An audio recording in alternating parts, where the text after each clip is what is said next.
Surat At-Takwir. Bismillahirrahmanirrahim. Sa ngalan ni Allah, ang pinakamahabagin, ang pinakamawain. Idha ash-shamsu kuwirat. Kapag ang araw ay tiklupin at mawalan ng liwanag. Wa idha an-nujumu kadarat. At kapag ang mga bituin ay mga laglag. Wa idha al-jibalu suyirat. At kapag ang mga bundok ay mga glaho. Wa idha al-'isharu 'uttilat. At kapag ang mga buntis na kamilyo ay mapabayaan. Wa idha al-wuhushu hushirat. At kapag ang mababangis na hayop ay titipunin ng sama-sama. Wa idha al-biharu sujjirat. At kapag ang karagatan ay matulad sa naglalagablab na apoy o umaapaw. Wa idha an-nufusu zuwijat. At kapag ang mga kaluluwa ay muling ibalik sa kanilang katawan. Wa idha al-maw'udatu su'ilat. At kapag ang sanggol na babae na inilibing ng buhay ay tanungin, Bi ayyi dhanbin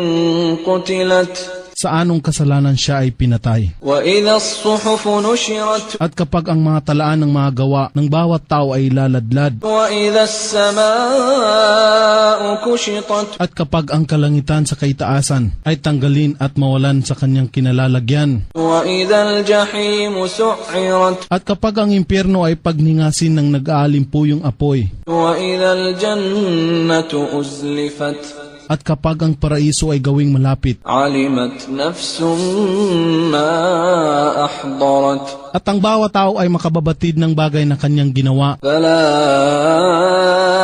uqsimu bil khunnas. Ako si Allah ay nanunumpa sa mga bituin na naglalaho. Al-jawaril kunnas. Na kumikilos ng mabilis at nagkukubli ng kanilang sarili. Wal-layli idha as'as. At sa gabi kung ito ay sumapit na. Was-subhi idha tanaffas. At sa bukang liwayway kung ito ay lumiliwanag. Innahu laqawlu rasulin karim. Katotohanan ito ang salita na dinala ng karangal-rangal na isinugong anghel na si Gabriel. Dhi quwwatin 'inda dhil 'arshi makin. Na ginawaran ng kapangyarihan at may mataas na antas o karangalan kay Allah. Muta'in thumma amin. Na sinusunod ng mga anghel at pinagkakatiwalaan sa paghatid ng mensahe mula kay Allah. Wa ma sahibukum bimajnun.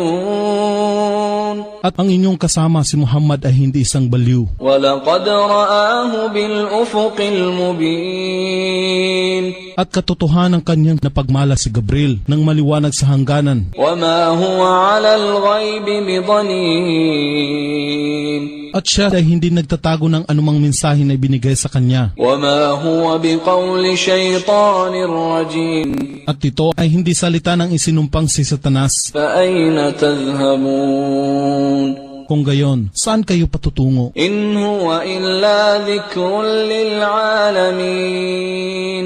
Katotohanan, ito na isang paalaala o patnubay sa lahat ng mga nilalang. Liman sha'a minkum an yastaqim. Sa sino man sa inyo na nagnanais na tumahak ng matuwid. Wa ma tasha'una illa an yasha'a Allahu Rabbul Alamin. At wala kayong magagawa maliban na lamang kung ito ay loobin ni Allah, ang Panginoon ng lahat ng mga nilalang.